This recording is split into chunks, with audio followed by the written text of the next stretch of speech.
Good morning, student. Today we shall discuss more examples and theorems on paraboloid. First, we discuss normals to an elliptic paraboloid. To find the equation of normal at point x1, y1, z1 of the elliptic paraboloid x square by a square plus y square by b square is equal to 2z. ठीक है, हमें equation of normal find out करनी है. तो जैसे हमने ellipsoid की या सेंट्रल कोनिकॉइड की फाइंड आउट की थी, सेम हम पैराबोलाइड की फाइंड आउट करेंगे. कैसे? The elliptic paraboloid is x square by a square plus y square by b square equal to 2z. Now tangent plane at point x1 y1 z1 is given by x1 by a square plus y1 by b square equal to z plus z1. अब direction ratios of the normal are proportional to क्या हो जाएंगे? x1 by a square y1 by b square और ये इधर आके minus z होएगा तो -1. Therefore equation of normal at point x1 y1 z1 are given by x minus x1 by x1 over a square y minus y1 by y1 over b square equal to z minus z1 over -1. This is the equation of normal. Now to find the equation of normal in actual direction cosine form. अब ये जो है हमारे पास ये direction ratios है. अगर हमें इनके डायरेक्शन कोसाइंस निकालने हैं तो कैसे निकाल लेंगे? हम क्या कर देंगे? Since the direction cosines of normal are proportional to this one, इसके अपॉन में क्या लिख देंगे हम? 1 upon k where 1 by k is x1 square by a square plus y1 square by b square plus 1. ठीक है. So equation of normal at point x1 y1 z1 in actual direction cosine form are these one: x minus x1 over k x1 by a square, y minus y1 over k into y1 by b square, z minus z1 over minus k. ठीक है, k की value हमारी ये है. ये हमारा x1 by a square का whole square है. ठीक है, ये y1 बाय बी स्क्वायर का होल स्क्वायर.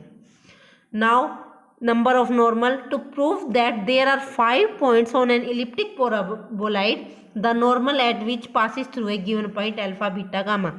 जैसे हमने एलिप्सॉइड में किया था. एलिप्सॉइड में तो क्या थे? 6 पॉइंट थे जिनसे नॉर्मल पास कर सकते हैं. यहाँ पे हमें प्रूव करना 5 points. Let us solve this. The elliptic paraboloid is this one. Equation of normal at point x1 y1 z1 is given by x minus x1 by a square equal to y minus y1 over y1 by b square equal to z minus z1 over -1. Now if 2 passes through alpha beta gamma, तो क्या हो जाएगा हमारे पास? Alpha beta gamma put कर देंगे तो ये हमारे पास हो जाएगा alpha minus x1 over x1 by a square equal to beta minus y1 over y1 by b square equal to gamma minus z1 over -1 equal to lambda. Therefore यहाँ से alpha minus x1 equal to x1 by a square equal to lambda, तो अल्फा की value आ जाएगी this one. तो यहाँ से x1 की वैल्यू आ गई a square alpha over a square plus lambda. इसी तरह y1 की आ जाएगी b square beta over b square plus lambda और z1 की आ जाएगी gamma plus lambda. But x1 y1 z1 point lie on the paraboloid. तो पैराबोलाइड में लाई कर रहा है तो उसकी इक्वेशन को सेटिस्फाई करेगा. तो हम यहाँ पे x y z की वैल्यू पुट कर देते हैं. जब हम ये वैल्यूज पुट करेंगे तो ये हमारे पास आ जाएगा ये. इसको सोल्व करने के बाद एलसीएम लेने के बाद क्रॉस मल्टीप्लाई करने के बाद ये इक्वेशन आ जाएगी a square alpha square into b square plus lambda square plus b square beta square a square plus lambda का square is equal to 2 gamma plus lambda into a square plus lambda का square into b square plus lambda का square which is the equation of 5 degree in lambda. देखो clearly दिख रही है. 5 degree की equation है. एक लैम्डा स्क्वायर यहाँ से आएगा, एक लैम्डा स्क्वायर यहाँ से आएगा, एक लैम्डा यहाँ से. तो 5 डिग्री किया तो लैम्डा की 5 वैल्यू आएगी. Hence there are 5 points on elliptic paraboloid the normal at which passes through alpha beta gamma and the coordinate of foot of normal are given by a square alpha over a square plus lambda, b square beta over b square plus lambda और gamma plus lambda. ठीक है. Now we do example. Prove that the normal from alpha beta gamma to the paraboloid x square by a square plus y square by b square equal to 2z lie on the cone this one alpha over x minus alpha plus minus beta over y minus beta plus a square minus b square over z minus gamma equal to 0. The given paraboloid is this one. Now any line through alpha beta gamma क्या हो जाएगी? x minus alpha by l equal to y minus beta by m equal to z minus gamma by n. अब ये line इसके normal होगी कब? जब जो LMN है जो इसके डायरेक्शन कोसाइन है वो प्रोपोर्शनल हो x1 बाई ए स्क्वायर के y1 बाई बी स्क्वायर के और -1 के. अभी हमने ऊपर किया था. तो L क्या हो जाएगा कि x1 by a square into के एम क्या हो जाएगा y1 by B square into के, और एन क्या हो जाएगा माइनस का के। तो यहाँ से हमारी एल है, और x1 y1 z1 की अभी हमने ऊपर वाली थ्योरम में वैल्यू निकाली थी, क्या आई थी, a square alpha over a square plus lambda. इसी तरह हमारे पास y1 की थी b square beta over b square plus lambda. तो हम वैल्यूज पुट कर देंगे, तो यहाँ से एल की वैल्यू आ जाएगी के एल्फा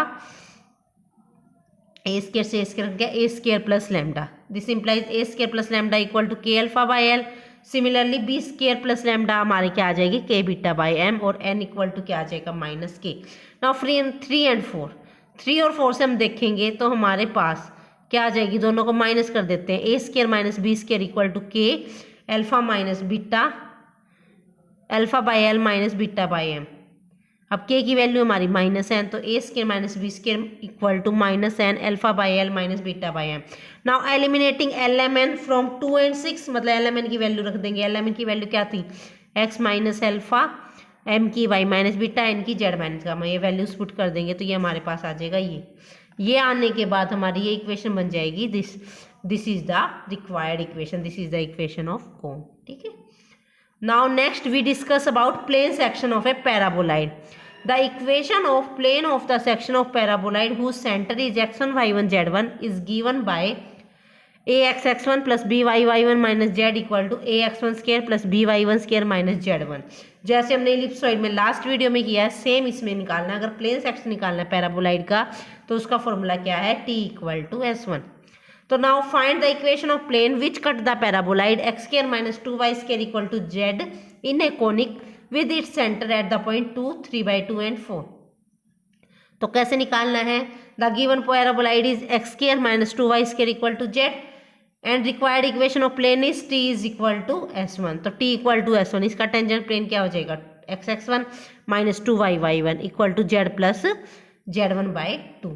अच्छा जी, और इसी तरह s1 क्या हो जाएगा, 2 का स्केयर मतलब x1 square minus 2y1 square equal to minus z1। तो ये वैल्यूज पुट कर देंगे, ये हमारी वैल्यूज पुट करने के बाद x1 y1 z1 की हमारा प्लेन आ जाएगा 4x minus 6y minus z plus 5 is equal to 0। यही हमें क्या करना था, सोल्व करना था। ठीक है, now next we solve diameter plane. Diameter plane क्या है, the locus of middle point of a system of parallel कोड of a paraboloid is called a diameter plane.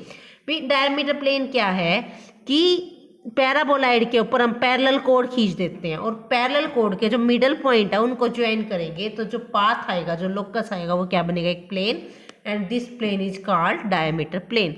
इसकी इक्वेशन निकालने का फॉर्मूला क्या है, let the paraboloid be a x square plus b y square equal to 2z and the let chords be parallel to the line x by l equal to y by m equal to z by n। Now equation of chord through x1 y1 z1 and parallel to this line is given by x minus x1 by l equal to y minus y1 by m equal to z minus z1 by n। Now any point on this line क्या होएगा, equal to r रख देंगे, तो कोई भी point इस line पे क्या हो जाएगा, x1 plus r, y1 plus mr और z1 प्लस nr। बट ये पॉइंट हमारा किस पे लाई कर रहा है, कोनिकोइड पे लाई कर रहा है, तो उसकी इक्वेशन को सेटिस्फाई करेगा। तो यहाँ पुट कर देंगे, तो ये हमारा सोल्व करने के बाद आ जाएगा ये r square into a l square plus b m square plus 2r into a l x1 plus b m y1 minus n plus a x1 square plus b y1 square minus 2z1 equal to 0 which is a quadratic equation in r. Now since x1 y1 z1 is the midpoint of the chord, therefore 3 must have equal and opposite root। क्योंकि mid point का locus निकालने हैं तो equal और opposite root होने चाहिए, therefore sum of the roots is 0। Sum of the root 0 यानी कि माइनस बी बाई ए 0, और हम कह सकते हैं coefficient of r is equal to 0। Therefore r का कोफिशिएंट क्या है, ये a l x1 plus b m y1 minus n equal to 0। Therefore locus of x1 y1 z1 is this one, alx plus bmy minus n equal to 0। This is the required equation of diameter plane। तो हमें अगर diameter plane की equation निकालनी है तो उसका formula आपको learn करना है, क्या है, alx plus bmy minus n equal to 0। Let us solve an example on diameter plane। Find the chord through the point 2, 3, 4 which is bisected by diameter plane 10x minus 24y minus 21 equal to 0 of the paraboloid 5x square minus 6y square equal to 7z। हमें code find out करनी है through the point, ये point है, और diameter plane की equation दे रखी है, ठीक है। Let l m n be the direction cosine of system of parallel कोड, ठीक है। Then equation of diameter plane is given by, सबको पता है क्या फॉर्मूला है, a l x plus b m y minus c n equal to 0। तो ए की वैल्यू हमारे पास 5 है, बी की -6 है और सी की -7/2 है। तो जब हम इस ये रखेंगे तो ये हमारी इक्वेशन आ गई 10LX minus 12MY minus 7N equal to 0। But given diameter plane given है हमें, क्या है, 10x माइनस 24y माइनस 21। ये भी डायमीटर प्लेन, ये भी डायमीटर प्लेन, तो दोनों के कोफिशिएंट को कंपेयर कर लेंगे तो हमारे पास आ जाएगा 10L/10 equal to minus 12M/ minus 24 equal to minus 7N/ minus 21। तो यहाँ से LMN की वैल्यूज आ गई 1, 2 एंड 3। तो डायरेक्शन कोसाइंस तो हमारे पास आ गई, ठीक है। Direction cosines of the required कोड are proportional to this one. अब डायरेक्शन कोसाइंस आ गई तो हमारे पास पॉइंट हमें पता ही है, पॉइंट पता है, डायरेक्शन कोसाइन पता है, तो आप लाइन की इक्वेशन इजीली निकाल सकते हो। तो क्या हो जाएगी, x minus 2/1 equal to y minus क्या पॉइंट है 3/2 and z minus 4/3। This is the required equation, ठीक है। थैंक यू, यहाँ लिखना भूल गई मैं, ठीक है। आप कर लेना, डायरेक्शन कोसाइन आ गई है और पॉइंट पता है तो कोड की इक्वेशन आप इजीली निकाल सकते हो, ठीक है। Thank you.